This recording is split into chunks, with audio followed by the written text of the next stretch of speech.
The Haunting of Beechworth Lunatic Asylum. A first-person account. I never considered myself a believer in the supernatural. Ghosts, spirits, and haunted places were always topics of amusement rather than fear. That changed when I visited the Beechworth Lunatic Asylum in Victoria, Australia. It started as a curiosity, a bit of thrill-seeking to liven up a dull weekend.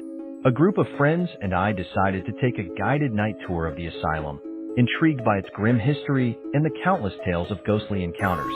As we arrived at the asylum, the imposing structure loomed over us, its Gothic architecture bathed in the eerie glow of the moonlight. Our guide, a middle-aged man with a penchant for dramatic storytelling, began recounting the asylum's history as we stood outside. He spoke of the thousands of patients who had passed through its doors since it opened in 1867, many of whom suffered from untreated mental illnesses and were subjected to harsh treatments. The asylum had been closed for decades, but the spirits of those who died there were said to linger. As we stepped inside, a chill ran down my spine. The air was thick with the scent of mildew and decay. Our footsteps echoed through the empty halls, amplifying the silence that felt almost oppressive. The guide led us through various rooms, each with its own grim story. There was the room where electroshock therapy was administered, the cells where patients were isolated, and the women's wing, where many had succumbed to their illnesses. I tried to maintain my skepticism, but something about the place felt wrong. It was as if the walls themselves were watching us, holding onto the memories of the tormented souls who had once called this place home. We entered the main ward, a large, open room with rows of rusted metal beds. Our guide explained that this was where the most disturbed patients were kept. As he spoke, I felt a sudden drop in temperature. The hair on the back of my neck stood on end, and I could see my breath misting in the cold air. I glanced at my friends, who looked equally unsettled. Suddenly, I heard a soft whisper, so faint that I thought I might have imagined it. But then I heard it again, clearer this time. A woman's voice, desperate and pleading. "Help me, please help me." I turned to see if anyone else had heard it, but everyone was fixated on the guide's tale. We moved on to the staircase leading to the basement, where the morgue was located. The stairs creaked under our weight, and I felt a growing sense of dread with each step. The guide unlocked the heavy door to the morgue, and the smell of damp earth and old death wafted out. The room was small, with metal tables and cabinets lining the walls. As the guide spoke about the unclaimed bodies that had been stored here, I felt a sudden pressure on my chest, making it hard to breathe. I staggered back, clutching at my throat. Panic set in as I gasped for air.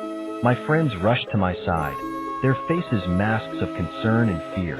Just as suddenly as it had begun, the pressure lifted and I could breathe again. I looked around wildly, but there was nothing there.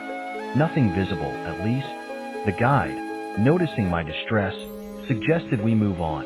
I could see he was trying to remain calm, but there was an edge to his voice that suggested he had seen this happen before. Our final stop was the isolation cells. The small, windowless rooms were meant to contain the most uncontrollable patients. As we stood in the narrow corridor, I felt an overwhelming sense of despair. It was as if the very walls were crying out in agony. Our guide invited us to step into one of the cells if we dared. My heart pounded in my chest as I took a hesitant step forward, my curiosity overriding my fear. The door creaked open, and I stepped inside.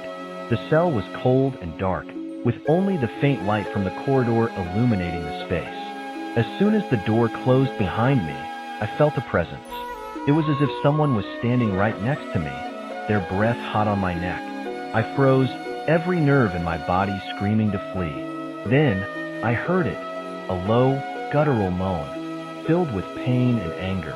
It echoed around the small room, growing louder and more intense. I banged on the door, shouting for my friends to let me out. The door swung open, and I stumbled into the corridor, my heart racing. I could see the fear in my friends' eyes. They had heard it too. The guide quickly wrapped up the tour, sensing that we had all had enough. As we left the asylum, I glanced back at the looming structure. In the dim light, I thought I saw a shadowy figure standing in one of the windows, watching us leave. That night, I couldn't sleep. Every time I closed my eyes, I heard the whispers, the moans, the cries for help.